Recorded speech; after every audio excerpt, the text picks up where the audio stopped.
میں تو امتی ہوں اے شاہ امم، کر دیں میرے آقا اب نظر کرم۔ میں تو امتی ہوں اے شاہ امم۔ الحمد لله نحمده ونستعينه ونستغفره ونؤمن به ونتوكل عليه ونعوذ بالله من شرور أنفسنا ومن سيئات أعمالنا من يهده الله فلا مضل له ومن يضلله فلا هادي له ونشهد أن لا إله إلا الله وحده لا شريك له ونشهد أن سيدنا وسندنا ومولانا محمدا عبده ورسوله أما بعد فأعوذ بالله من الشيطان الرجيم بسم الله الرحمن الرحيم قال الله سبحانه وتعالى هو الذي أرسل رسوله بالهدى ودين الحق ليظهره على الدين كله ولو كره المشركون صدق الله العظیم۔ میرے محترم بھائیوں اور دوستو، اللہ جل شانہ اس پوری کائنات کے خالق و مالک ہیں، اور اس میں چلنے والے تمام امور، اس میں نظر آنے والی تمام چیزیں اللہ جل شانہ کے قبضے قدرت میں ہیں۔ انسانوں کی ہدایت کے لیے اور انسانوں کو زندگی گزارنے کا طریقہ بتانے کے لیے اللہ تعالیٰ نے انبیاء علیہ الصلوۃ والسلام کو دنیا میں بھیجا۔ نبی دنیا میں سب سے اونچا اور سب سے بڑا پیغام لے کر آتے ہیں، اور ان کی تعلیمات جب تک اللہ جل شانہ کو منظور ہوتا ہے وہ دنیا میں رہتی ہیں اور لوگ اس سے فائدہ اٹھاتے ہیں۔ رسول اللہ صلی اللہ علیہ وسلم آخری نبی آئے، تو آپ کی تعلیمات کے لیے جو زمانہ اللہ نے پسند فرمایا وہ قیامت تک کے سارے زمانے ہیں، کہ قیامت تک حضور صلی اللہ علیہ وسلم کی تعلیمات، آپ صلی اللہ علیہ وسلم کے ارشادات، آپ کے بتائے ہوئے طریقے، آپ کی بتائی ہوئی باتیں وہ اس دنیا میں رہیں گی، اور آپ کو بھیجے جانے کا مقصد ہی یہی ہے کہ وہ چیزیں رہیں گی تو صحیح، کس حالت میں رہیں گی، کس حال میں رہیں گی، کس حیثیت میں رہیں گی۔ جو میں نے آیت آپ کے سامنے پڑھی، اس کا مفہوم یہ ہے کہ وہ دنیا میں غالب ہو کر رہیں گی، وہ دنیا کے اندر چھا کر رہیں گی، ساری چیزوں پر غالب آ کر رہیں گی، ان کے سامنے کسی اور کا چراغ جلے گا نہیں۔ آج ان ابدی، ان دائمی تعلیمات کے ہونے کے باوجود اگر ان تعلیمات کا جو مقام اور مرتبہ ہونا چاہیے، اس کے جو اثرات مرتب ہونے چاہیے، جب وہ مرتب ہوتے ہوئے نظر نہیں آتے تو ہمارا آج کا نوجوان پریشان ہوتا ہے۔ اس کو جو تعلیم دی گئی ہے اور جو اس کو مشاہدہ نظر آ رہا ہے، وہ دونوں کی آپس میں مناسبت نظر نہیں آتی، وہ دونوں ایک دوسرے کے ساتھ ملتے ہوئے نظر نہیں آتے۔ تو بعض لوگوں کو یہ شبہ پیدا ہو جاتا ہے کہ کیا اللہ جل شانہ نے رسول اللہ صلی اللہ علیہ وسلم کے ذریعے سے جو وعدے فرمائے ہیں، العیاذ باللہ، وہ سچے ہیں یا نہیں ہیں۔ لوگوں کی ایک بڑی تعداد اس وجہ سے ایمان سے محروم ہو جاتی ہے کہ جب وہ جو اللہ تعالیٰ کے جو وعدے ہیں، اللہ تعالیٰ کے نے جو کچھ کے جو احکامات ہیں، اس کی جو ابدیت ہے، سرمدیت ہے، اس کی جو صداقت ہے، اس پر شبہ ہو جاتا ہے۔ شبہ ہونے کی وجہ کیا ہے؟ شبہ ہونے کی وجہ یہ ہے کہ جو چیزیں اللہ تعالیٰ نے دین کی حقیقت کے ساتھ جوڑی ہیں کہ حقیقت دین ہوگی تو یہ نتائج ہوں گے، ہم ان چیزوں کو دین کی صورت میں ڈھونڈ رہے ہوتے ہیں۔ ہمارے سامنے دین کی ایک صورت ہوتی ہے، ایک شکل ہوتی ہے، ایک ظاہر ہوتا ہے۔ اس ظاہر سے ہم کہہ رہے ہوتے ہیں کہ وہ نتائج کیوں نہیں برآمد ہو رہے جو حقیقت سے برآمد ہوتے ہیں، اور جب وہ نتائج برآمد ہوتے ہوئے نظر نہیں آتے تو لوگ ہم سے پوچھتے بھی ہیں، اور علماء سے بھی پوچھتے ہوں گے، دارالفتاؤں سے بھی پوچھتے ہیں کہ یہ آیا ہے، یہ قرآن کی آیت ہے، یہ حدیث ہے، اور یہ اللہ تعالیٰ کا وعدہ ہے، یا یہ فلانی جگہ کیوں نہیں پورا ہوا، یا فلانی جگہ کیوں نہیں پورا ہوا، یا میری ذاتی زندگی میں کیوں نہیں پورا ہوا۔ اور مجھے آج تک یاد ہے ایک صاحب کہنے لگے کہ میں نے سنا ہے کہ والدین کی خدمت کرنے والے کو رزق میں فراخی ہوتی ہے، تو میں نے تو اپنے ماں اور باپ کی ایسی خدمت کی ہے کہ دنیا میں کسی نے نہیں کی ہوگی، لیکن میں ہمیشہ مقروض رہتا ہوں، میں تو کبھی قرضے سے میری جان ہی نہیں چھوٹی۔ تو یہ جو وعدہ کیا گیا تھا، یہ جو بات بتائی گئی تھی ہمیں کہ صلہ رحمی کرنے سے، والدین کی خدمت کرنے سے انسان کو فراخی آتی ہے، اور اس کو دنیا کے اندر اللہ تعالیٰ کشائش اور دنیا کی نعمتوں سے نوازتا ہے، یہ میرے اوپر کیوں نہیں صادق آئی؟ اب اس قسم کے سوالات اور بھی بہت سے موقعوں پر اٹھائے جاتے ہیں، یا بعض لوگوں کو یہ اشکال ہوتا ہے اگر فلانی جماعت حق پر تھی یا حق پر ہے تو اس کی غیبی تائید و نصرت کیوں نہیں ہوئی؟ آسمانوں سے اس کے لیے مدد کیوں نہیں اتری؟ یا اگر کوئی فرد حق کے اوپر ہے تو اس فرد کے ساتھ جو وہ اس حق پر ہونے کی وجہ سے سمجھتے ہیں کہ اس کے ساتھ جس قسم کی تائید ہونی چاہیے وہ کیوں نظر نہیں آ رہی؟ اس پر ہمیں یہ جو ہمارے ذہن میں یہ چیزیں پیدا ہوتی ہیں، اس پر ایک کلیہ اور قاعدہ ہمیں سمجھنے کی ضرورت ہے. اور کلیہ اور قاعدہ یہ ہے کہ اللہ جل شانہ کے وعدے بلا شک و شبہ برحق. اللہ تعالیٰ سے زیادہ سچا کوئی نہ ہو سکتا ہے، نہ مسلمان اس کا تصور کر سکتا ہے. رسول اللہ صلی اللہ علیہ وسلم کی زبانی اللہ پاک نے جو کچھ کے ذریعے سے جو کچھ دنیا میں بھیجا ہے، یہ دنیا کی سب سے اونچی، اعلیٰ اور ارفع تعلیمات ہیں. اس سے اونچی تعلیمات دنیا میں کوئی اور نہیں ہے. لیکن اس کے نتائج اس وقت برآمد ہوتے ہیں جب چیزیں مکمل مرکب شکل کے اندر، ساری چیزیں مل کر جب سامنے آتی ہیں. ایک چیز اپنی انفرادی حیثیت کے اندر نتیجہ نہیں دیتی ہے. مثلا ایک انسان نماز پڑھتا ہے، نمازی ہے، اس کی نماز کے ساتھ اللہ جل شانہ نے جوڑی ہیں بہت ساری چیزیں کہ نمازی کو یہ ملے گا، نمازی کو یہ ملے گا، نمازی پر یہ فائدہ اور نمازی کو یہ فائدہ. لیکن اگر اول تو اس کی خود نماز کا وزن کیا ہے، اس کی نماز کا طریقہ کیا ہے، اس کی نماز میں خشوع کیا ہے، یہ تو خود نماز سے متعلق چیزیں. لیکن دین کی دیگر چیزیں جب تک اس کے ساتھ ملیں گی نہیں اور سارا کچھ مکمل نہیں ہوگا، اس وقت تک وہ خود اپنی ذاتی اس نماز سے پورا فائدہ اس کو نہیں پہنچے گا جو پہنچنا چاہیے. نماز کے ثمرات، نماز کی برکات، اسی طرح ایک ایک عمل اور ایک ایک عبادت. آج مسلمانوں کے مجموعی معاشرے کا اصل بحران کیا ہے؟ اصل ان پر آزمائش کیا آئی ہوئی ہے؟ کیا مسلمانوں کی آزمائش یہ ہے؟ ایک زمانے میں تھی کہ مسلمان تعداد میں کم تھے. قرآن نے بھی کہا ہے کہ وَاذْكُرُوا إِذْ كُنْتُمْ قَلِيلًا، اس وقت کو یاد کرو.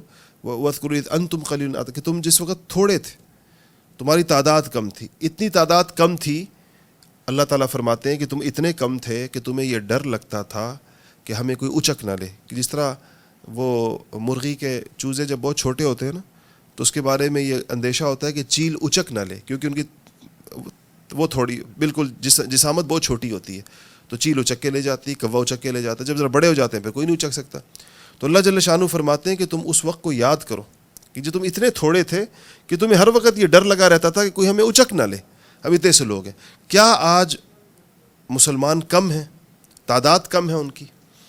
کیا مسلمانوں کے پاس دنیا میں اللہ تعالیٰ نے جو وسائل کی تقسیم کی ہے، دولت کی تقسیم ہے، مادی وسائل کی تقسیم ہے، کیا اس میں سے مسلمانوں کا حصہ کم ہے کہ ان کو کم وسائل ملے ہوں، ان کی زمینیں فصل نہ دیتی ہوں، ان کے پہاڑوں کے اندر معدنیات نہ ہوں، ان کے سمندروں کے اور ان کے پاس بندرگاہیں اور رستے نہ ہوں، اور ان کے پاس اللہ تعالیٰ کی طرف سے عطا کردہ دیگر جو طبعی نعمتیں ہیں، جو اس پوری کائنات میں جو پھیلی ہوئی چیزیں ہیں، اس میں سے حصہ کم ہے؟ تو ہم اس نتیجے پر پہنچیں گے کہ یہ بات بھی نہیں ہے.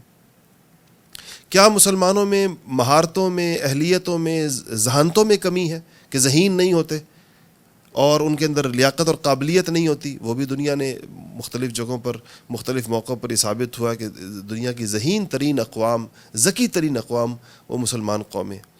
جسمانی مشقت اور محنت میں بھی مسلمانوں کا کوئی ثانی نہیں ہے. اس وقت دنیا میں جن بعض قوموں کی، جہاں پر ہیومن کیپٹل کی جب دنیا میں رینکنگ ہوتی ہے کہ کن ملکوں کے اندر جس میں لوگ کام کے اعتبار سے کہ ہفتہ وار کام کتنے لوگوں نے کیا، تو بہت سی اسلامی دنیا کے ممالک اس میں آتے ہیں کہ وہ ان کے ہاں کام ہوتا ہے، ان کے ہاں مشقت ہوتی ہے، محنت ہوتی ہے، جفاکشی ہوتی ہے. مسلمانوں کا اصل ہمارا بنیادی اس وقت مسئلہ یہ ہے کہ اللہ جل شانہ نے اسلام کے محاسن جس جامعیت کے ساتھ اس دین کی تعلیمات میں رکھے تھے کہ جب وہ ساری چیزیں عمل میں آئیں گی تو اس کے نتیجے میں ایک ایسا حسین گلدستہ تیار ہوگا کہ انسانیت نے ایسے لوگ نہیں دیکھے ہوں گے. انسانیت حیران رہ جائے گی، یہ کیسے لوگ ہیں. ان لوگوں کے پیدا ہونے کا، ان لوگوں کے تربیت پانے کا، ان لوگوں کے معاشرے میں اجتماعی طور پر فعال ہونے کا نظم تقریباً امت مسلمہ میں معطل ہو گیا.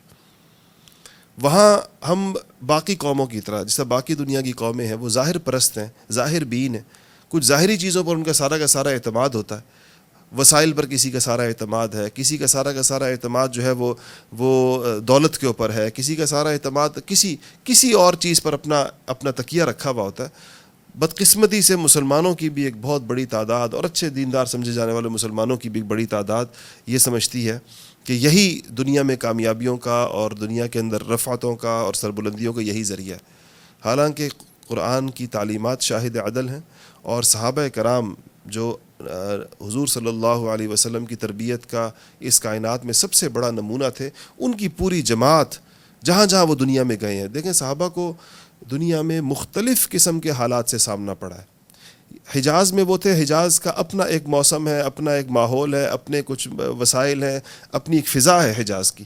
صحابہ کی جماعتیں حجاز سے نکل کے افریقہ بھی گئی ہیں، اس طرف ایشیا کی طرف بھی آئی ہیں، دنیا کے دوسرے ملکوں میں بھی گئی ہیں.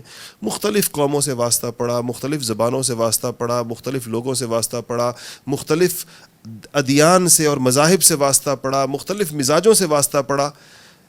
ہر چیز ہر جماعت کو الگ حالات پیش آئے. لیکن جو جماعتیں نکلی تھیں حجاز سے تربیت پا کر، ان جماعتوں میں کچھ چیزیں مشترک تھیں. مقابل میں فرق تھا. ان جماعتوں میں، ان کے مزاج میں اور ان کی طبیعت میں اور ان کی تربیت میں کچھ چیزیں مشترک تھیں، اور انہی مشترک چیزوں نے اسلام کو ایک خاص یکسانیت کے ساتھ پورے عالم کے اندر پھیلایا. آج ہمارے دین میں جو ہم تک یہاں پہنچا بر صغیر پاک و ہند میں، اور حجاز کے دین میں، اور افریقہ کے دین میں، اور یورپ کے دین میں کیا فرق ہے؟ دنیا دیکھتی ہے کہ ایک خاص قسم کا ایک طرز ہے جو پورے اسلام کو جس طرح ایک طرح کی چادر پہنا دی جائے. یہ جو یکسانیت اور یہ جو ایک خاص قسم کی ہم آہنگی اور یہ یکرنگی کہیں اس کو، ایک خاص قسم کی یکرنگ دنیا توحید اور رسالت کے رنگ سے رنگی ہوئی، یہ اس تربیت کا نتیجہ تھی جو حضور صلی اللہ علیہ وسلم کی گود میں صحابہ نے پائی تھی. جہاں بھی وہ گئے اس کو اپنے ساتھ لے کر گئے. اس کے اجزاء کیا تھے، اس میں چیزیں کیا تھیں؟ دیکھیں وہ بہت پہلی جو ایمان آ جانے کے بعد انسان جو ایمان، ہم جس چیز کو ایمان سمجھ رہے ہوتے ہیں وہ اقرار باللسان ہوتا ہے، زبان سے اقرار ہوتا ہے کہ ہم زبان سے کہتے ہیں لا الہ الا اللہ محمد الرسول اللہ. اس کو ہم ایمان کہتے ہیں. یا اشہد ان لا الہ الا اللہ وحدہ لا شریک لہ واشہد ان محمدا عبدہ ورسولہ، اس کو ہم ایمان کہتے ہیں. یہ بول ہیں زبان کے، اور سننے والے کا حسن ظن یہ ہوتا ہے، اور اس کو حکم بھی یہی ہے کہ وہ یہ حسن ظن رکھے کہ یہ کہنے والا قلب سے تصدیق کر رہا ہے. کیونکہ یہ تو ایمان کی شرط ہے نا کہ اقرار زبان سے ہو اور دل سے اس کی تصدیق ہو، دل زبان کا رفیق ہو اس بات کو کہتے ہوئے. تو یہ جب ہمیں کہا جاتا ہے، جب ہم سنتے ہیں اس کو، تو ہم تو زبان کے بول سنتے ہیں، اور زبان کے بول سننے والوں کو حکم یہی ہے، یا ان کو کہا یہ گیا ہے کہ وہ یہ سمجھیں کہ کہنے والے کے دل کی آواز بھی یہی ہے، اور اس کا دل اس کی زبان کا رفیق. صحابہ کی تربیت کا ایک نمایاں وصف جو آج ہمارے اندر سے نکل گیا کہ وہ اپنے اس دل اور زبان کے معاملے میں سچے لوگ تھے. ان کی زبانوں پر جو چیز آیا کرتی تھی وہ حقیقتاً وہی ہوتی تھی جو ان کے دل میں ہوتی تھی. ایسے لگتا تھا جیسے کسی آدمی کا دل اٹھا کے اس کی زبان پہ رکھ دیا جائے. ان میں نفاق، کسی صورت کے اندر نفاق نہیں تھا. اس جماعت میں کسی قسم کی ان کے اندر جو ہے وہ دروغ گوئی نہیں تھی. صداقت کا جو اعلیٰ ترین پیمانہ کسی انسان میں سوچا جا سکتا ہے وہ اس جماعت کو اللہ جل شانہ نے عطا فرمایا تھا. تو اس سچائی کو جب یہ لے کر اٹھے اور سچائی کو لے کر جب یہ نکلے دنیا کی طرف، تو ان کی بات میں اللہ تعالیٰ نے قوت رکھ دی. دیکھیں جو یہ ہم سب کی زبان اپنی ظاہری حیت کے اندر گوشت کا ایک ٹکڑا ہونے کے اعتبار سے ایک جیسی ہے، ایک برابری ہوتی ہے. اگر اس زبان کو دیکھا جائے اور اس کی لمبائی چوڑائی دیکھی جائے، یا اس کو اگر تولا اور ناپا جائے، تو سب کی زبانیں انسانوں کی ایک جیسی ہوتی ہیں، ملتی جلتی ہوتی. لیکن اس زبان سے نکلے ہوئے بول ایک جیسے نہیں ہوتے. دنیا میں ابھی ہمارے پاس وہ میزان نہیں ہے، وہ ترازو نہیں ہے، ہمارے پاس وہ کسوٹی نہیں ہے جس پر بولوں کو تولا جا سکے. کہ میں یہ بات کر رہا ہوں کہ یہاں کوئی آپ کے پاس کسوٹی ہوتی تو آپ میری بات اس پہ رکھتے تو اس کا وزن آ جاتا سامنے کہ اس بات کا وزن کتنا ہے، اس بات کے اندر گہرائی اور عمق کتنے، اس بات میں حقیقت کتنی ہے، اس زبان کے ان بولوں کی پشت پر دل کے ساتھ تعلق کتنا ہے، کس حد تک یہ زبان دل میں پیوست ہے، اور کتنی یہ ظاہری جبڑے کے اندر رکھی ہوئی، جبڑوں کے درمیان رکھی ہوئی زبان ہے. صحابہ کرام رضوان اللہ تعالی علیہم اجمعین سچ بول کر اپنے دل سے اللہ جل شانہ کی وحدانیت کی گواہیاں دے دے کر، اپنے دل سے اللہ تعالیٰ کی قدرتوں کو مشاہدہ کر کے، اس کے بعد دل کی گہرائیوں سے اللہ تعالیٰ کی وحدانیت کی گواہیاں دے کر، اور زبان کو دل کا رفیق بنا کر، اور اس عمل کو مسلسل کر کر کے اپنے بول اتنے وزنی کر چکے تھے کہ ان کی ایک بات، ان کا ایک جملہ لوگوں کی سالوں کی باتوں پر زیادہ بھاری تھا۔ وہ جہاں پر گئے تو وہاں ان سے پہلے سمجھے کہ باتوں کے طوفان تھے، حکایات کے، روایات کے، قصوں کے، من گھڑت واقعات تھے، دیوی دیوتاؤں کے ساتھ۔ آپ کو پتہ ہے دیومالا داستانوں کو دیومالائی کہتے ہیں آج کل نا، دیومالائی داستانیں، یعنی مذاہب نے داستانوں کا ایک انبار جمع کر رکھا تھا۔ ان کے پاس ایک بت بناتے تھے، اس بت سے منسلک 1000 قصے ہوتے تھے۔ اس بت کے پیچھے ایک تاریخ بنائی ہوئی ہے، قصوں کا ایک انبار جمع کیا ہوا ہے، اور وہ ساری داستانیں سینہ بسینہ چلتی چلی آ رہی ہیں، معاشرے میں سنائی جا رہی ہیں، بڑی بوڑھیاں سنا رہی ہیں، عورتیں سنا رہی ہیں، مرد سنا رہے ہیں، بچوں کو سنائی جا رہی ہیں۔ تو ایک گفتگو اور قصوں کا اور باتوں کا ایک تومار باندھا ہوا ہے۔ اس کے مقابلے میں صحابہ کا سادہ سا بول آتا تھا کہ لا الہ الا اللہ محمد الرسول اللہ، اور وہ ان ساری باتوں کے اوپر حاوی ہو جایا کرتا تھا۔ ساری داستانیں مغلوب ہو جاتی تھی، صحابہ کا یہ بول غالب ہو جایا کرتا تھا۔ اس کی وجہ کیا تھی؟ زبان کے بول بھاری تھے، کیونکہ زبان سچی تھی۔ سچی زبان سے نکلی ہوئی بات، سچی زبان کے بول، سچی زبان کی کہی ہوئی کوئی گفتگو، وہ کبھی بھی کسی جھوٹی زبان کی گفتگو کے برابر نہیں ہو سکتی۔ ان دونوں میں یہ اکٹھی ہو نہیں سکتی۔ پھر ان کی دوسری صفت کیا؟ اور آج جو ہماری بہت بڑی کمی، کہ ہر اعتبار سے وہ لوگ دیانتدار تھے۔ دیانت اور امانت یہ ایسے اوصاف ہے کہ اللہ جل شانہ دین کو امانت قرار دے کر، کہ دین خود ایک امانت ہے، کبھی بھی بد دیانت اور خائن لوگوں کے حوالے نہیں فرماتے۔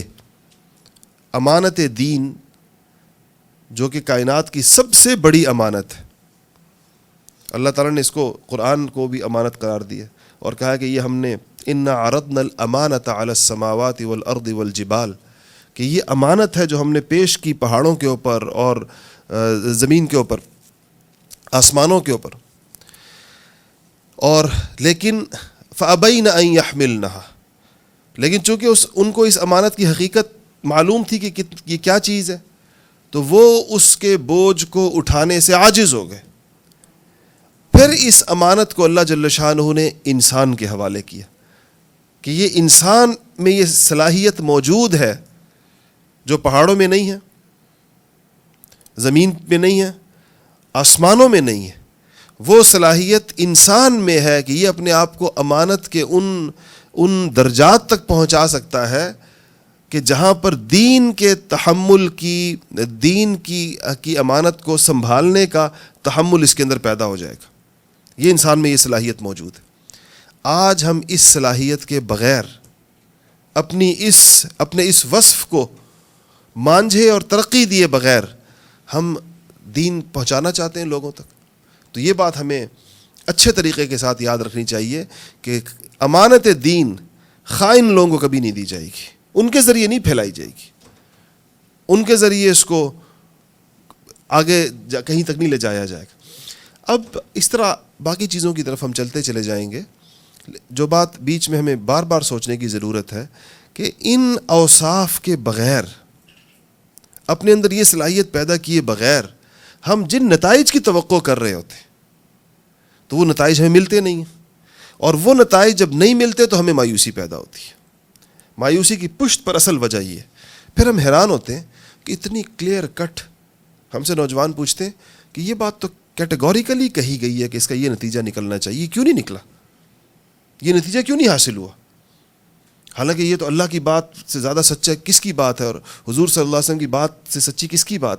تو ہم ان ایکشنز کے پیچھے جو صلاحیتیں چاہیے ہوتی ہیں، اس کے پیچھے جس قسم کی کیفیات چاہیے ہوتی ہیں، اس کے پیچھے جو اخلاقی اوصاف چاہیے ہوتے ہیں، اس کے پیچھے جس قسم کے اعلیٰ قسم کے اخلاق حسنہ چاہیے ہوتے ہیں، اس کے بغیر ہم پرفارم کر رہے ہوتے ہیں، اس کے بغیر کام کر رہے ہوتے ہیں۔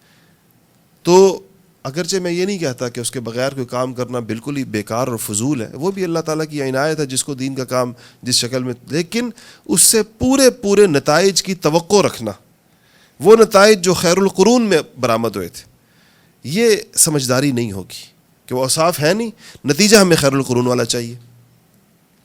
ہم میں ان چیزوں کے نہ ہونے کی وجہ سے اس کی مثال علماء نے اس کو یعنی دین کی حقیقت کو اور دین کی صورت کو الگ الگ کر کہا کہ دنیا میں بھی چیزوں کی حقیقتیں اور صورتیں ہوتی ہیں۔ اب دیکھیں نا، دنیا چونکہ آہستہ آہستہ اپنے انجام کی طرف بڑھ رہی ہے، تو دنیا جتنے اپنے انجام کی طرف بڑھتی جا رہی ہے تو دنیا میں دجل اور فریب اور جھوٹ بڑھتا جا رہا ہے، کیونکہ ختم ہونے کی طرف جائے گی، آخر آہستہ آہستہ ختم ہو جائے گی جا کر، جب یہ بالکل اوصاف دنیا سے رخصت ہوں گے اللہ دنیا کو ختم فرما دیں گے۔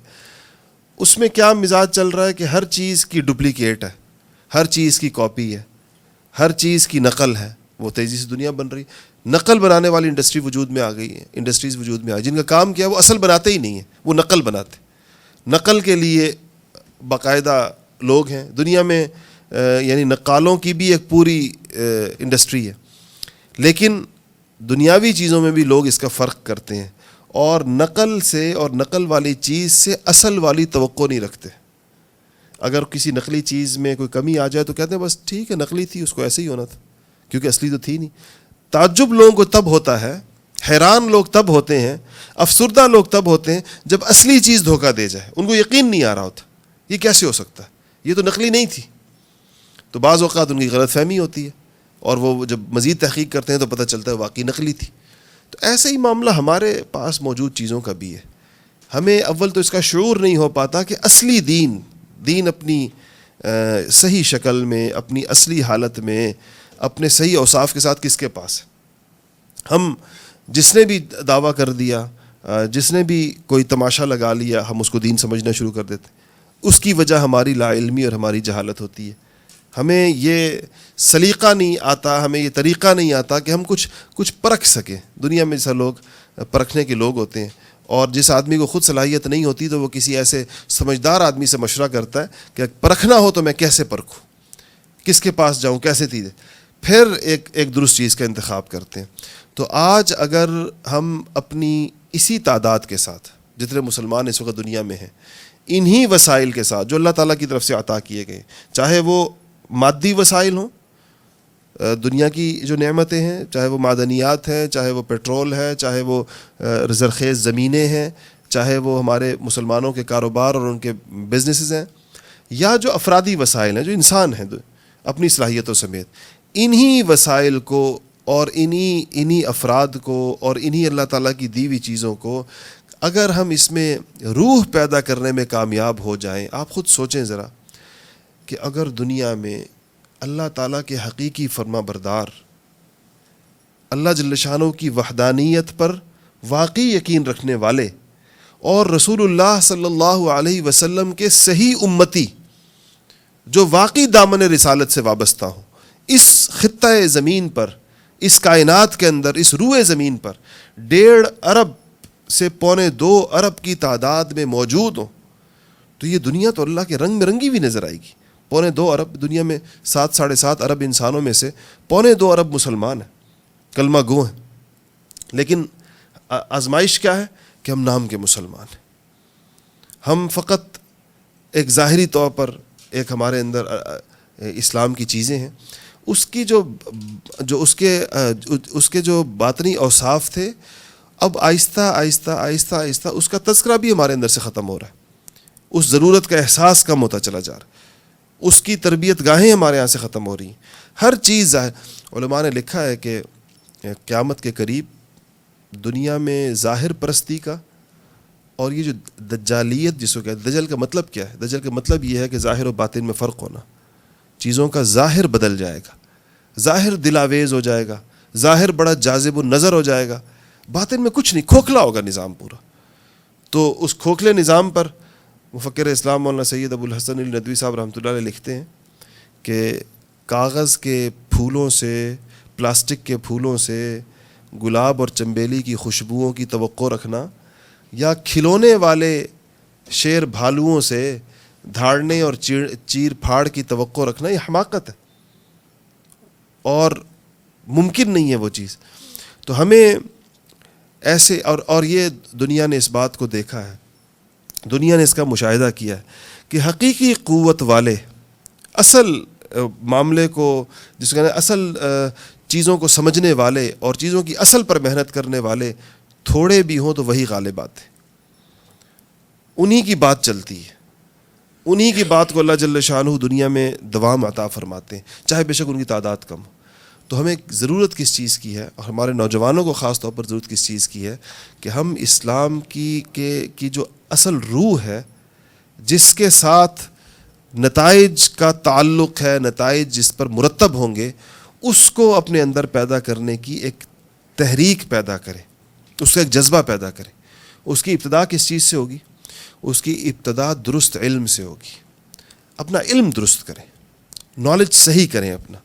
ایسا تو نہیں کہ ہم نے جس چیز کو دین سمجھ رکھا ہے وہ دین نہ ہو, جس چیز کو اللہ کا حکم سمجھ رکھا ہے وہ اللہ کا حکم نہ ہو, جس چیز کو رسول اللہ صلی اللہ علیہ وسلم کی سنت سمجھ رکھا ہے وہ سنت نہ ہو, جس چیز کو اللہ کا مطالبہ سمجھ رکھا ہے وہ اللہ کا مطالبہ نہ ہو, اور وہ چیز بجائے باعث ثواب ہونے کے وہ قابل مواخذہ نہ ہو. یہ وہ بنیادی اور مرکزی اور اہم ترین علم ہے کہ اس کے بغیر انسان کے لیے قدم اٹھانا بہت مشکل ہوتا ہے. وہ بنیادی چیزیں بھی اگر اس کو پتہ نہیں ہے, جو اس وقت ہماری عمومی حالت ہے, ہمارے عام آپ چلے جائیں اداروں میں, ہماری یونیورسٹیوں میں چلے جائیں, ہمارے کالجوں میں چلے جائیں, تو ایک بڑی تعداد آپ کو ایسی نظر آئے گی. آپ ایک سوال نامہ مرتب کریں دین کی بنیادی باتوں کے بارے میں, بیسکس کے بارے میں ایک سوال نامہ مرتب کر کے دیں, اپنے دفتروں میں دیں, اپنے کالجوں میں دیں, اپنی یونیورسٹیوں میں دیں.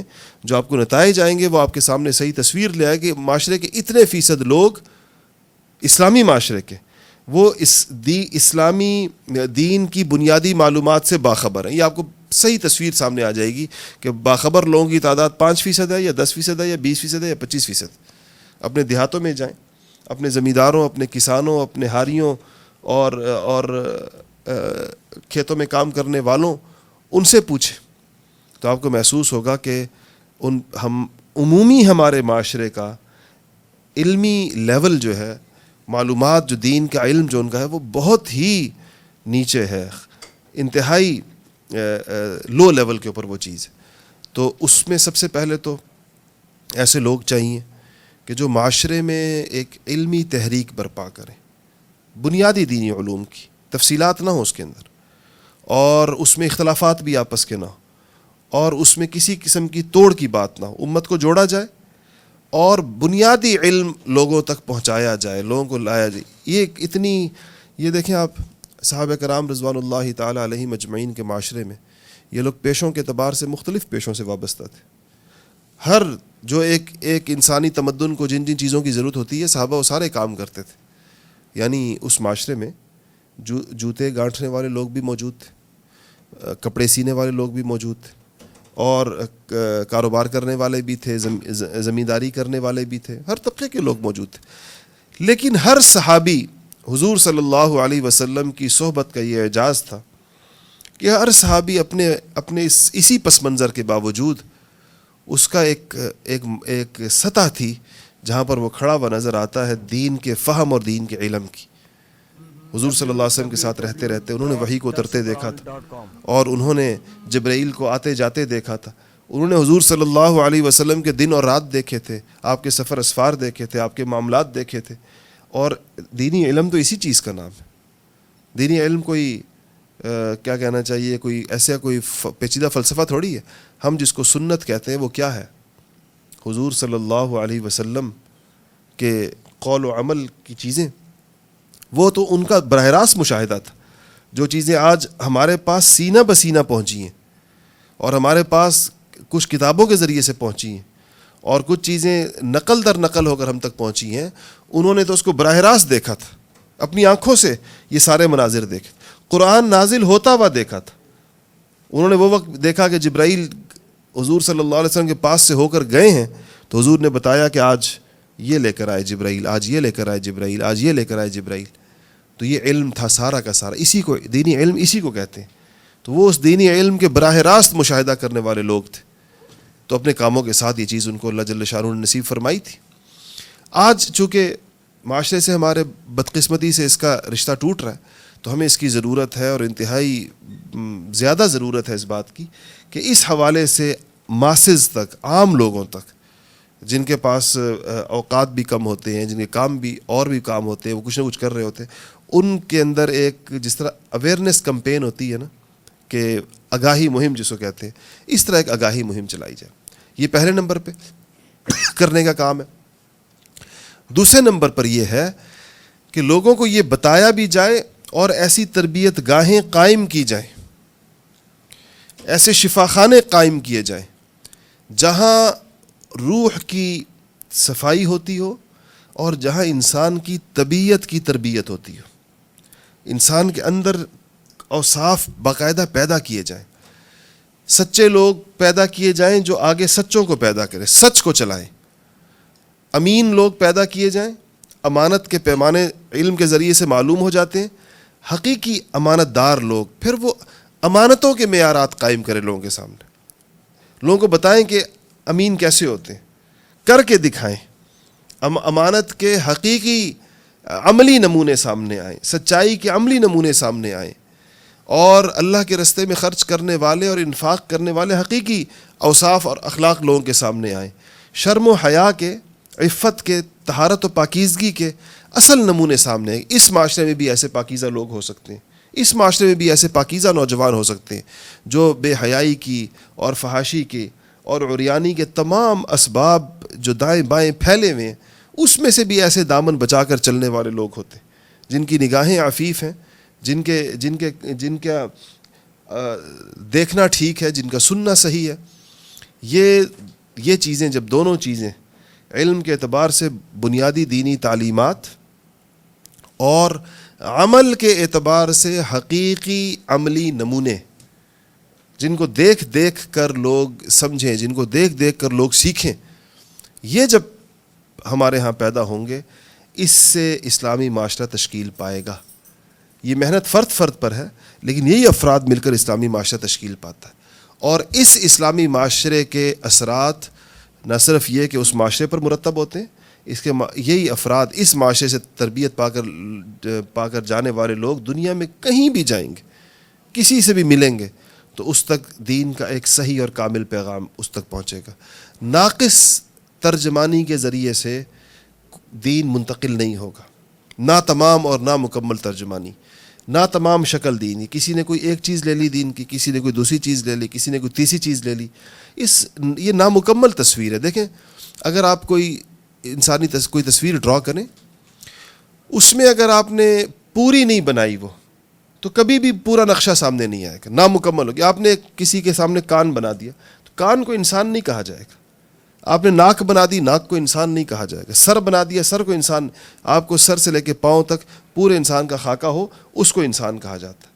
ایسے ہی دین کی بھی کوئی ایک چیز اٹھا لے، کوئی دوسری چیز لے لے، کوئی تیسری چیز لے لے، کوئی چوتھی چیز لے لے، تو اس سے کسی کے سامنے دین کا پورا نقشہ نہیں آئے گا، اور دین کے محاسن، دین کی خوبیاں نہیں آئیں گی. اس کے اندر وہ ترغیب نہیں پیدا ہوگی کہ میں اس دین میں کیوں داخل ہو جاؤں. دونوں قسم کی ترغیب، یعنی جب تک ایسے دیندار لوگ معاشرے میں نہیں ہوں گے کہ ان کے دین کو دیکھ کر دین سے دور لوگ قریب آنا چاہیں، یعنی وہ لوگ جو پہلے سے مسلمان ہیں لیکن باعمل مسلمان نہیں ہیں، بے عمل مسلمان، بے عمل مسلمان کے لیے ترغیب ہو، اس کو شوق پیدا ہو کہ دیکھیں کیسی شاندار زندگی ہے، کیسی باہمت زندگی ہے، کیسی اولو العزمی کی زندگی ہے. تو اس بے عمل انسان کو یہ شوق پیدا ہو کہ میں بھی اپنے اندر یہ چیزیں پیدا کروں. اور جو انسان دین میں ہی نہیں ہے، یعنی جو مسلمان ہی نہیں ہے، اس کو اس معاشرت کو دیکھ کر، ان لوگوں کے اخلاق اور کردار کو دیکھ کر اس کے اندر اس دین میں داخل ہونے کا شوق پیدا ہو. یہ فضا آج بدقسمتی سے دنیا میں نہیں. بدقسمتی سے دنیا کا کوئی معاشرہ دکھا دیں کہ جس کو بطور نمونہ سامنے رکھا جا سکتا ہو. اور پھر باطل اس بات پہ سرگرم ہے کہ اسلام کا چہرہ جتنا بگاڑا جا سکتا ہے بگاڑا جائے، اسلام کی شکل جتنی بھیانک کی جا سکتی ہے کی جائے. ایسی شکل اس کی پیش کی ہے کہ حقیقت یہ ہے کہ بعض معاشروں میں جہاں اسلام ان کو نظر نہیں آتا، ان کے سامنے جو اسلام کی شکل رکھی گئی ہے تو ان کے بچے نیند میں ڈر جائیں اسلام سے. اگر نیند کے اندر ان کو اسلام کی شکل آ جائے ان کے سامنے تو وہ اتنی خوفناک ہے کہ شاید وہ ہڑبڑا کر اٹھ جائیں. یہ اس دین کے ساتھ یہ کھلواڑ بھی ہوا. اب وہ اس کو کون ٹھیک کرے؟ اس کی درست تعلیمات ظاہر بات ہے یہ مسلمانوں کے ذمے اور ہر مسلمان کے ذمے. اور میں سمجھتا ہوں کہ خاص طور پر اس دور کے نوجوانوں کے ذمے اس لیے ہے کہ اللہ جل شانہ نے ان کو وہ ذرائع دیے ہیں جو ماضی کی نسلوں کو نہیں ملے. آج دیکھیں میں اس مائک میں آپ سے بات کر رہا ہوں اور آپ لوگ جو میرے سامنے بیٹھے ہیں، یہ تو یہاں کراچی میں میرے سامنے بیٹھے تھوڑے سے لوگ، لیکن یہ بات اس وقت دنیا کے ہر ملک میں سنی جا رہی ہے. شاید ہی کوئی ملک ایسا ہو جس میں نہ سنی جا رہی ہے. اگر ابھی جو ہمیں لائیو دیکھ رہے ہیں لوگ وہ اپنے ملکوں کے نام لکھنے شروع کر دیں کہ میں کس ملک سے سن رہا ہوں اور میں کس شہر سے سن رہا ہوں، تو پوری دنیا سے لوگ سن رہے ہوں گے. ہم کرتے رہتے ہیں، یہ بات چیت اندازہ ہوتا ہے. یہ ذرائع آپ بتائیں کس نسل کو ملے تھے ہم سے پہلے؟ آج یہ جو ہوا کے دوش پر اپنے پیغامات بھیجنا، آج جہاں پر آپ بیٹھے ہیں، مثلا آپ میں سے جو لوگ یو کے میں بیٹھ کے میری بات سن رہے ہیں یا جو یو ایس اے میں بیٹھ کے میری بات سن رہے ہیں، اس سے پہلے اگر یہ پیغام مجھے پہنچانا ہوتا آپ تک، جو بات میں ابھی پہنچانا چاہ رہا ہوں، تو مجھے ایک اونٹ خریدنا پڑتا اور پھر اس کے اوپر میرا مہینوں کا سفر ہوتا. مہینوں کی مسافت کے بعد میں وہاں پہنچتا اور آپ میں سے ایک بندے کے ساتھ ملتا، کوئی کہیں ہوتا، کوئی کہیں ہوتا، کوئی کہیں ہوتا، اور یہ بات آپ تک پہنچاتا. آج ہمارے سامنے ہمیں تیز رفتار ترین ذرائع دیے گئے اور یہ نوجوانوں کی فنگر ٹپس پر ہے. ایک سے ایک چیز ان کو دستیاب اور میسر ہے. یہ چیزیں اللہ جل شانہ نے اس دنیا میں پیدا ہی اس لیے کی ہیں کہ مسلمان اس کے ذریعے سے اللہ کا اصل اور حقیقی پیغام پوری دنیا میں بھیجیں. یا آپ کے استعمال کی چیزیں، اس کو استعمال کریں اور یہ تو علم منتقل کرے گا. یہ چیز زیادہ سے زیادہ ایک نالج کو ٹرانسفر کرنے کے کام آئے گی. اگر اس کے پیچھے جو میں نے جو عرض دوسری چیزیں کی، جو اصل قوت ہے وہ نہیں ہوگی تو بھی بات نہیں بنے گی. اس کے پیچھے وہ حقیقی انسانی اخلاق اور اوصاف نہیں ہوں گے. پیغام تو ہمارا پہنچ گیا، ہمارے پیغام کا تاثر بھی کسی کے دل کے اندر پیدا ہو گیا، لیکن جب اس کا واسطہ ہم سے پڑا، جب اس کا تعلق ہم سے قائم ہوا، تو اس کو پتہ چلا کہ وہ تو باتیں تھی صرف، عمل میں تو ان کے کچھ بھی نہیں ہے. یہ دھچکا اس سے بھی زیادہ سخت ہے جو پیغام نہ پہنچنے کے جو نتائج ہیں، اس سے بھی زیادہ سخت ہے کہ پیغام پہنچانے والے لوگ ان پر سے اعتماد اٹھ جائے. بات کرنے والے لوگوں پر اعتماد ہی نہ ہو کہ ان پر اعتماد نہیں کیا جا سکتا، ان کے یہ تو سچ نہیں بولتے، ان پر اعتماد نہیں ہو سکتا، یہ تو امین نہیں ہے، تو خائن ہے. تو اس لیے یہ دونوں چیزیں کہ ہم ان ذرائع کو بھی استعمال کریں اور اس کے ذریعے سے اللہ جل شانہ کا پیغام انسانوں تک، انسانیت تک پورے تواتر کے ساتھ پہنچائیں اور وہ پیغام پہنچائیں جو انسانیت کی ضرورت ہے. میں نوجوانوں سے عرض کرتا ہوں کہ ہم اعتدال سے متجاوز ہیں بنیادی طور پر. کون سی بات پھیلانے کی ہے، کون سی نہیں ہے، کون سی پہنچانے کی ہے، کون سی نہیں ہے، کس بات پہ خاموش ہوا جاتا ہے، کس بات پر رد عمل دیا جاتا ہے. علم نہ ہونے کی وجہ سے ہمیں اس کا علم بھی نہیں ہے.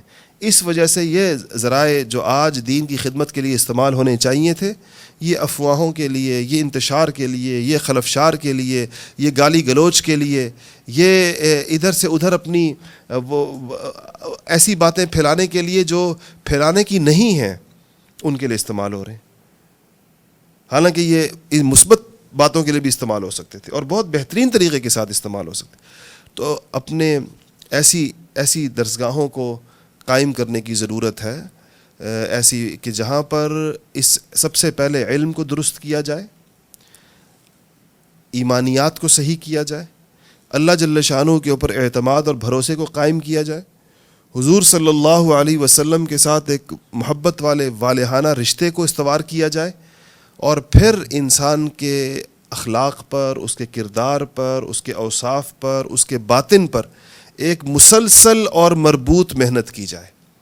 اس مسلسل اور مربوط محنت کے نتیجے میں جو لوگ تیار ہوں، ان میں یہ چیزیں ہونی ضروری ہیں کہ وہ سچے ہوں، وہ دیانتدار ہوں، وہ امین ہوں، وہ بہادر ہوں، وہ سخی ہوں، ان میں ایک اولو العزمی اور حوصلہ ہو، ان میں علم کے ساتھ حلم بھی ہو، ان میں وقار بھی ہو، ان میں وہ ساری سمجھداریاں جو کسی بڑے پیغام کی حامل قوم میں ہونی چاہیے، جس قوم کے پاس دنیا کا سب سے بڑا پیغام ہو. دیکھیں آج بھی دنیا میں جن کے پاس نعمتیں ہیں تو اب اس نعمتوں کے اعتبار سے وہ سمجھتے ہیں کہ ہماری یہ ذمہ داری ہے, ہمیں اللہ نے یہ دیا ہوا ہے, ہمیں ایسی زمین دی ہے, ہمیں ایسا قطع اراضی دیا ہے, ہمیں ایسا ملک دیا ہے, اس کے اعتبار سے کہا جاتا ہے کہ کم سے کم اس کا تقاضا یہ ہے کہ آپ میں یہ ہو. تو جن کے پاس کائنات کا سب سے اونچا پیغام ہو, سب سے بڑا پیغام جن لوگوں کے پاس ہو, ان کی ذمہ داری کیا؟ اس ذمہ داری کی اہلیت پیدا کرنا, اور خصوصاً اپنی نئی نسلوں میں. ہمیں آج ہمارا نوجوان جس ذہنی خلفشار کا, جس انتشار کا, جس کنفیوژن کا شکار ہے, شاید امت مسلمہ گزشتہ 1450 سالوں میں کبھی اس بحران سے دوچار نہیں ہوئی. ہمارا واسطہ ہے نوجوانوں سے, ہم ان کے سوالات سن رہے ہیں, ہم ان کی کنفیوژنز سن رہے ہیں, اور ان کے اشکالات سن رہے ہیں, ان کی باتیں سن رہے ہیں.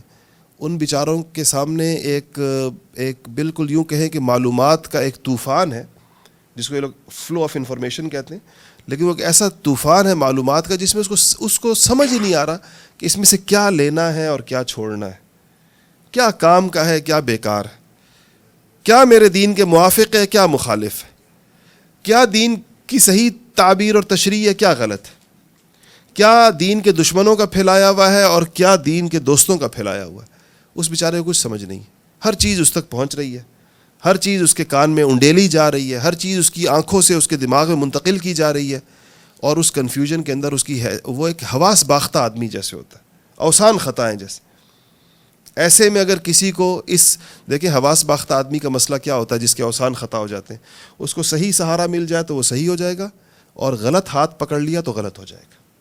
یہ ہماری پوری نوجوان نسل کی اس وقت یہ کیفیت ہے. جس طرح کوئی ڈوبتا ہوا آدمی ہاتھ پاؤں مار رہا ہوتا ہے, بچانے والا ایک بندے نے ڈوبتے ہوئے ہاتھ مارا نا کہ مجھے یہ چیز بچائے, کوئی سخت چیز نظر آئی, تو وہ ہاتھ جو اس نے مارا تو کسی بچانے والے کا ہاتھ نہیں تھا, وہ شارک مچھلی کا منہ تھا. تو وہ جو ہلاکت اس کی پانی سے تھوڑی دیر بعد ہونی تھی, وہ اس شارک مچھلی کے ذریعے سے اسی وقت ہو گئی, وہ اس کو نگل گئی پورا کا پورا. یہی حال اس وقت ہمارے نوجوان, یہ کنفیوز بچے, یہ ٹین ایجرز, یہ اپنی کنفیوژنز دور کرنے کے لیے کبھی ادھر جا رہے ہیں, کبھی ادھر جا رہے ہیں, کبھی کسی صحیح آدمی کے پاس چلے جاتے ہیں تو وہ ان کو ہاتھ پکڑ کر سلامتی کے رستے کے اوپر ڈال دیتا, کسی غلط آدمی کے ہاتھ چڑھ جاتے ہیں تو وہ کنفیوژنز جس کے ذریعے سے تھوڑی سی گمراہی پیدا ہوئی ہوتی ہے, وہ اس کو بڑھا کر اس کو پورا گمراہ کر دیتا ہے, وہ اس کو پورا اس جگہ تک پہنچا دیتا ہے جہاں پر کوئی گمراہ ترین انسان جا سکتا ہے. یہ اس دور کا ایک المیہ ہے, اور اس دور کا ایک مسئلہ ہے جو یقیناً اہل علم کے سوچنے کی اور ان کے اس پہ غور کرنے کی اور اس کے لیے عملی شکلیں نکالنے کی ضرورت ہے. الحمدللہ ہم نے اسلام آباد میں جو البرہان کے نام سے جو کام شروع کیا, نوجوانوں کے لیے جو چیزیں شروع کی, اور انشاءاللہ ہم اس کو اگلے مہینے اللہ تعالیٰ نے چاہا تو کراچی میں بھی اور پشاور میں بھی اور اس آگے چل کر انشاءاللہ لاہور اور کوئٹہ میں بھی اس کو شروع کریں گے. وہ اسی خیال سے شروع کی گئی کہ ہمیں اس دور کے نوجوانوں اور پروفیشنلز کو ان کا ضروری دین پہنچانا ہے, ان کا ضروری دین, ان کی ضرورت کا احساس کرتے ہوئے اس فضا اور ماحول میں جس میں ان کے لیے وقت گزارنا آسان ہو, جس میں وہ بیٹھ سکیں, وہ اپنی بات کر سکیں, اپنے ذہن میں جو کچھ ہے اس کو سامنے لا سکیں, اپنی بات سامنے پیش کر سکیں, اس میں اور ایسے اساتذہ اور ایسے مربیوں کے ذریعے سے کہ جو جہاں ان کو ایک طرف سے دین کا علم دے رہے ہوں وہاں ان کے سامنے عملی مثالیں پیش کرنے کی پوزیشن میں بھی ہوں, عملاً بھی ان کے لیے کوئی اصلاح کی صورت ہو, اصلاح احوال کی صورت ہو, تزکیے کی صورت ہو, کہ دونوں فائدے ان کو بیک وقت ہو. تو انشاءاللہ اللہ تعالیٰ نے چاہا تو رمضان مبارک کے بعد ہم کراچی میں بھی اب جلدی اس کا اعلان ہوگا انشاءاللہ, اور دارالایمان کراچی میں اس کی کلاسز بھی ہوں گی, اسی طرح پشاور میں بھی ہوگا. اسلام آباد میں بڑا جوق در جوق نوجوانوں نے, ہمارے پاس 150 لوگوں کی گنجائش تھی اور 1500 لوگوں نے اپلائی کیا, یعنی 10% لوگ لیے جا سکتے تھے, 90% لوگوں کو ہم نہیں لے سکے. اور اسی شوق میں اس سے پتہ چلتا ہے کہ اللہ کا شکر ہے کہ چیزیں جتنی بھی نیچے گئی ہوں, طلب ہمارے ہاں ختم نہیں ہوئی. ہمارے معاشرے میں طلب موجود ہے بھرپور طریقے کے ساتھ. لوگوں کو جب بھی اس کی طرف متوجہ کیا جائے تو لوگ ایک طلب کے ساتھ اس کی طرف آتے ہیں. تو انشاءاللہ وہ بھی شروع ہوگا. اور ایک آخری چیز جو میں اسپرس کروں, جو نوجوانوں کے سامنے ایک اور عمدہ مثال بھی ہے, یہ آج ہم بہت مدت کے بعد, کافی وقت کے بعد درس قرآن .com کے پلیٹ فارم سے بات کرنے کی اللہ جل شانہ توفیق عطا فرمائی. دیکھیے یہ بھی اسی درد دل کا نتیجہ ہے کہ جب آدمی یہ چاہے کہ اسلام کی آواز ہوا کے دوش پر پوری دنیا تک پہنچے تو اللہ جل شانہ نے اس ذریعے سے بھی پہنچائی. ہم 10 سال سے میرے خیال ہے کم سے کم 10 سال ہو گئے ہوں گے یا اس 11-12 سال ہو گئے کہ اس کے ذریعے سے اپنی باتیں پہنچانے کے لیے ذریعے کو استعمال کیا. پوری دنیا میں اللہ تعالیٰ نے پہنچائی. درس قرآن.com کی آواز پوری دنیا کے اندر اس ذریعے سے پہنچی. یہ انہی ذرائع کے درست اور مثبت استعمال کے نتائج. یہ کام اب ایسا ہے کہ اس کے لیے کوئی بہت بڑے بندوبست نہیں چاہیے ہوتے. ہر فرد اس کو اپنے ہاں کر سکتا, اپنے درجے میں کر سکتا. ہر فرد اس میں اپنا انپٹ ڈال سکتا اور ڈال رہے ہیں نوجوان الحمدللہ. تو اس کو بھی میں نوجوانوں کو خاص طور پر یہ کہوں گا اور یہ پیغام دوں گا کہ اس میں جو آپ کی صلاحیتیں اور جو اسباب آپ کے پاس میسر ہیں خدا را اس کو مثبت استعمال کریں. منفی استعمال تو ہو ہی رہا ہر چیز کا, مثبت استعمال کریں اور سوچیں کہ اس میں آپ اپنی ایفیشنسی کیسے بہتر کر سکتے ہیں, بہتر سے بہتر طریقہ کیا اختیار کر سکتے ہیں کہ لوگوں تک درست بات پہنچانے والے آپ شمار کیے جائیں. آپ کا شمار ان لوگوں میں ہو جنہوں نے حق کی اشاعت میں, دین کی اشاعت میں, اسلام کی صحیح تصویر لوگوں تک پہنچانے میں اپنا پورا سرگرم حصہ ڈالا. ان لوگوں میں ہمارا شمار کیسا ہو. یہ نوجوانوں کے سوچنے کی چیز ہے اور وہ سوچیں بھی صحیح اور اس کی صورتیں سوچیں. یہ ایک ایسا وسیع میدان ہے کہ اس میں آپ جتنا سوچیں گے نئی نئی شکلیں نکلیں گی, نئی نئی صورتیں نکلیں گی. یہ نہیں کہ چلی ہوئی چیزوں پر ہی آپ ضرور انہی راہوں پر چلیں جو پہلے سے چل رہی ہیں. اس میں نئی شکلیں نکلیں گی, نئی صورتیں نکلیں گی اور آپ کی بات ہر جگہ پہنچے گی. صرف یہ نہیں کہ پہنچے گی, اگر اس کی پشت کے اوپر اخلاص ہوگا, احسان ہوگا, اس کی پشت پر عمل ہوگا, درد دل ہوگا, تو جہاں پہنچے گی وہاں پر ایک بھرپور تاثیر کے ساتھ پہنچے گی اور دنیا کو پلٹ دے گی. اللہ جل شانہ ہم سب کو دین کے کاموں کے لیے قبول بھی فرمائے اور جو کوششیں اس کے لیے اہل حق کی جہاں جہاں پر ہو رہی ہیں اشاعت اسلام کے لیے اور دین کو پھیلانے کے لیے, اللہ جل شانہ سب کو انتہائی قبولیت سے نوازے. www.dasquran.com غم کے اندھیروں نے